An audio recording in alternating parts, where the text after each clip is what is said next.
Morning dear students. Mendel's pea plant experiment का हम study कर रहे थे। तो सबसे बड़ी बात ये आती है सामने कि भाई मेंडल को सफलता क्यों मिली और वैज्ञानिकों को सफलता क्यों नहीं मिल पाई। तो कल हमने पढ़ा था कि पहला कारण है कि सबसे पहले मेंडल ने ही बायोलॉजी के अंदर मैथमेटिकल स्टैटिक्स का जो रूल है वो फॉलो किया। उन्होंने जो भी प्रयोग किए उन सबको अपनी डायरी में वो लिखते गए। पूरी गणनाएं उन्होंने कितने बीज बोए, कितने बीज उत्पन्न हुए और वो बीज किस तरह के थे, पूरा का पूरा डायरी में उन्होंने आकलन किया। और इस तरह से जो mathematical calculation which is applied in biology, ये मेंडल को जो है आगे सफलता दिलाने में महत्वपूर्ण रहा। दूसरा कारण था उनका मटर के पौधे का चुनाव। तो मटर के पौधे में क्या क्या विशेषताएं रहती हैं। सबसे पहली चीज़ तो ये है कि छोटे से खेत में हम ज़्यादा से ज़्यादा मटर के पौधों को उगा सकते हैं। दूसरा है कि मटर के एक ही पौधे में कई प्रकार के जो है उसमें ऑफ स्प्रिंग बन सकते हैं, कई प्रकार की फलियां उसमें लगती हैं, तो ढेर सारे हमको बीज प्राप्त हो सकते हैं। तीसरी चीज़ है कि जब हम सेल्फ पॉलिनेशन कराते हैं मटर के पौधों में फ्लावर और एक ही पौधे के फ्लावर के बीच, तो वो क्या करता है, वो करता है कि प्योर प्लांट प्राप्त होता है, हमको प्योर लाइन कल्चर मिल सकता है। और सबसे बड़ी चीज़ है कि उनको आर्टिफिशियली क्रॉस कराया सकता है। तो इन कारणों से क्या हुआ, मेंडल को सफलता मिली। और एक और महत्वपूर्ण कारण है कि जो मेंडल ने 8 कैरेक्टर्स की स्टडी की, तो वो सब के सब कैरेक्टर्स जो हैं वो अलग अलग जीन पर थे, जो बाद में पता चला कि उनके बीच किसी प्रकार का इंट्रैक्शन नहीं हो पाया जीन के बीच में, है ना। जो TH मॉर्गन ने बाद में खोजा कि भाई आपस में लिंक्ड हो जाते हैं जीन, तो मेंडल के साथ ये नहीं हो पाया। मेंडल ने क्या किया कि जो भी कैरेक्टर देखे, ये सौभाग्य की बात है कि जो मेंडल स्टडी कर रहे थे जिन कैरेक्टर्स की, वो सब के सब कैरेक्टर अलग अलग जीन पर स्थित थे।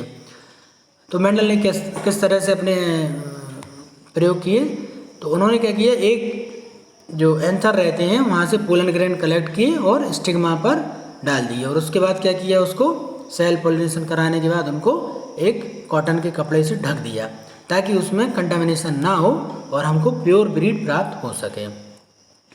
तो एक चिमटे की सहायता से फोर्सेप के द्वारा उन्होंने अपने स्टेमन्स निकाले, सेल्फ पॉलिनेशन किया, कवर्ड कर दिया और कई जनरेशन तक का रिकॉर्ड उन्होंने उसमें अपनी डायरी में लिखते चले गए। तो Mendel produce pure stand by allowing the plant to self pollination. बार बार सेल्फ पॉलिनेशन से मेंडल को प्योर लाइन कल्चर प्राप्त हो गया। एट पी प्लांट ट्रेट्स जो उन्होंने स्टडी किए थे मेंडल ने, वो कौन कौन से थे और जो अलग अलग जीन पर स्थित थे। तो सबसे पहला है सीड शेप, बीज का आकार कैसा होना चाहिए।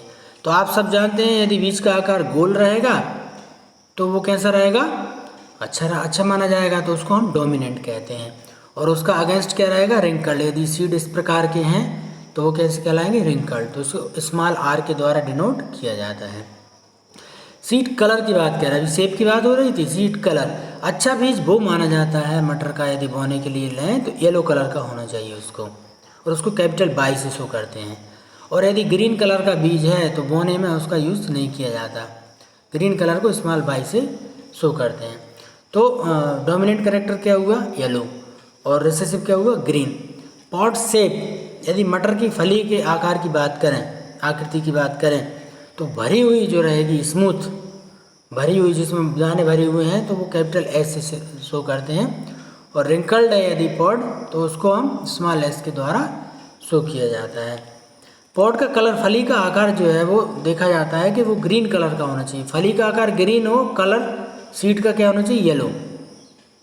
तो पॉड कलर यदि ग्रीन है तो वो कैपिटल G के द्वारा शो होगा, और यदि येलो है पॉड कलर तो वो स्मॉल g यानी रेसेसिव रहेगा। सीड कोट का colour, seed coat grey colour का होना चाहिए, तो वो डोमिनेंट है, और वाइट है तो वो रेसेसिव है। फ्लावर पोजीशन, यदि सबसे टॉप पर फ्लावर लग रहा है तो वो एक्सियल कंडीशन कहलाती है, और यदि साइड में लग रहा है तो वो टर्मिनल कंडीशन कहलाएगी। एक्सियल कंडीशन को कैपिटल A से और टर्मिनल को स्मॉल a से शो कर रहे हैं। प्लांट की हाइट, यदि प्लांट लंबा है तो कैपिटल T से शो करेंगे उसको, और यदि बोना है तो स्मॉल t के द्वारा उसको शो किया जाएगा। और एक और चीज़ है फ्लावर कलर, पर्पल कलर का फ्लावर कैपिटल P से शो करते हैं, और वाइट कलर का फ्लावर स्मॉल p के द्वारा शो किया जाता है। तो seed shape, seed colour, pot shape, pot colour, seed coat colour, flower position और प्लांट हाइट और फ्लावर कलर, ये 8 कैरेक्टर थे जो मेंडल ने स्टडी किए। और सौभाग्य क्या था कि ये सब के सब अलग अलग जीन के ऊपर स्थित थे, इसलिए इनके बीच इंटरेक्शन नहीं हो पाया। जब हम बाद में पढ़ेंगे कि भाई इनकम्प्लीट डोमिनेंस कैसे हुई, को डोमिनेंस कैसे हुई, लिंक्ड जीन क्या होते हैं, ये सब चीज़ें इसलिए नहीं हो पाई क्योंकि सबके सब कैरेक्टर अलग अलग जीन पर थे जो मेंडल ने स्टडी किए थे। इसके बाद ये देखिए आप डायग्राम दिया हुआ है, डोमिनेंट ट्रेट और recessive trait. Seed shape smooth dominant है, रिंकल्ड रिसेसिव है। सीड कलर येलो डोमिनेंट है, ग्रीन रिसेसिव है।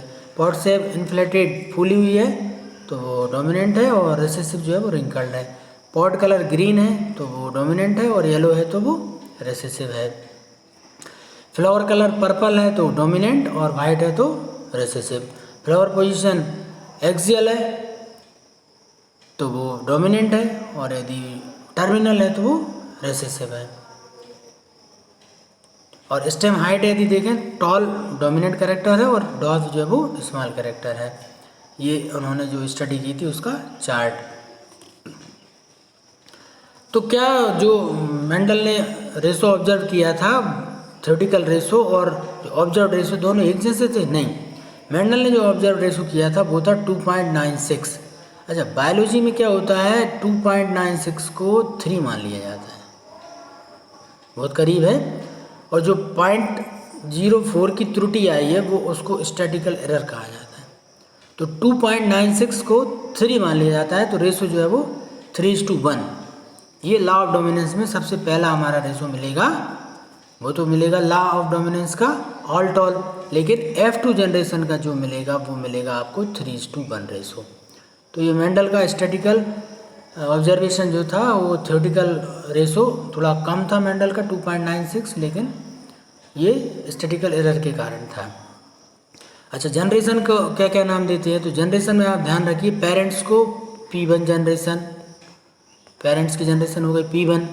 बच्चों की जो पेरेंट्स के बीच क्रॉस से जो जनरेशन बनी, फर्स्ट जनरेशन बनी, है ना। अभी अपन पढ़ेंगे कैपिटल टी ये पेरेंट्स हैं, स्मॉल टी ये पेरेंट्स हैं, और इनके बाद जो बने कैपिटल टी स्मॉल टी सबके सब वो सब कहलाएंगे F1 जनरेशन। और जब F1 जनरेशन के बीच क्रॉस कराएंगे कैपिटल टी स्मॉल टी के cross capital T small T के साथ, तो जो करेक्टर आएंगे वो हमको सेकंड जनरेशन या F2 जनरेशन कहा जाता है। ये करेक्टर इस तरह के रहेंगे, कैपिटल टी,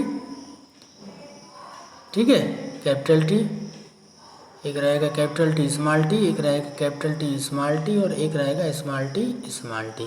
तो F2 जनरेशन में रेशो क्या रहेगा, 3, ये फिनोटाइप रेशो 3:1। 3 टॉल है और 1 जो है वो डॉर्फ है, तो 3:1 रेशो।